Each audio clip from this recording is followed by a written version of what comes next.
Hey guys, I'm Dr. Connor Tobisch with Whitefish Chiropractic. Unfortunately, I recently injured myself while snowboarding. About 10 days ago, I dislocated my shoulder and now I have some partial tearing in my rotator cuff. So I'm going to take you guys with me on my rehab journey.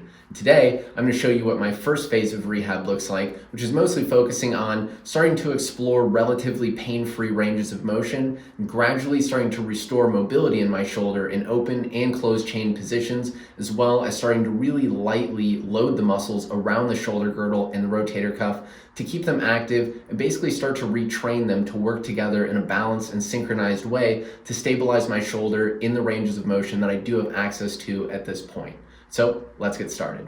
All right, so initially I'm just going to start exploring some open chain mobility. I'll give myself 5 or 6 minutes to really just start kind of playing with these movements and positions, see how they feel, and try to move through them with good balanced activity around the shoulder rather than using a bunch of compensations. So initially I'll start exploring elevation. If I go straight up in front of me, feels pretty bad at the end range, but the rest of the movement isn't too bad. So I will probably do several reps here through this range. Then I can start to move my arm off to the side a little bit, explore that mobility as well.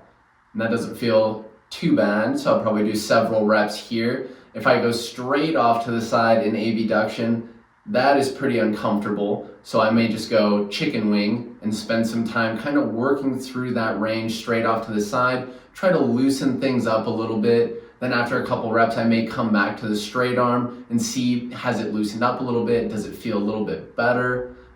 So we'll explore elevation in a bunch of different planes. Then I may start doing some pressing, see what pressing feels like through those same positions. And again, here it doesn't feel too bad until I kind of get my arms straight.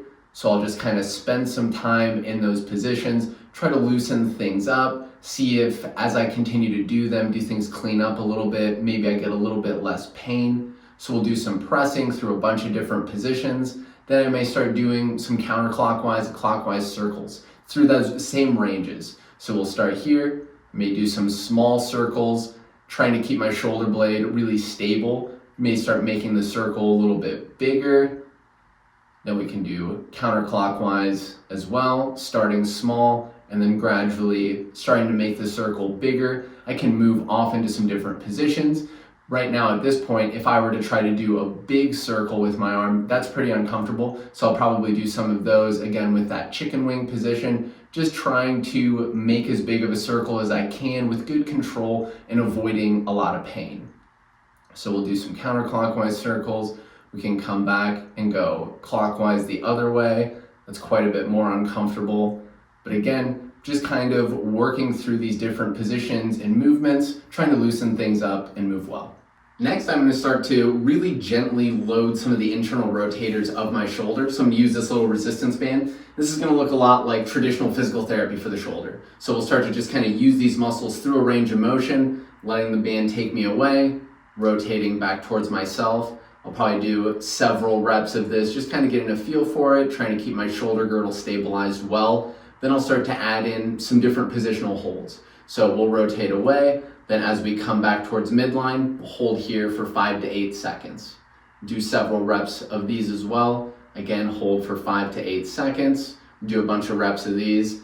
And then if things feel okay, I may start to reach out in different positions. So now, kind of challenging the same muscles with a little bit more stress, if I punch out in front of me and then again hold for 5 to 8 seconds to really get those muscles active around the rotator cuff, can come back in. We could start to punch slightly higher, hold for 5 to 8, can come back in, punch slightly lower. So just really, again, exploring movement, starting to work through a bunch of different movements and positions, try to be stable within those positions and movements.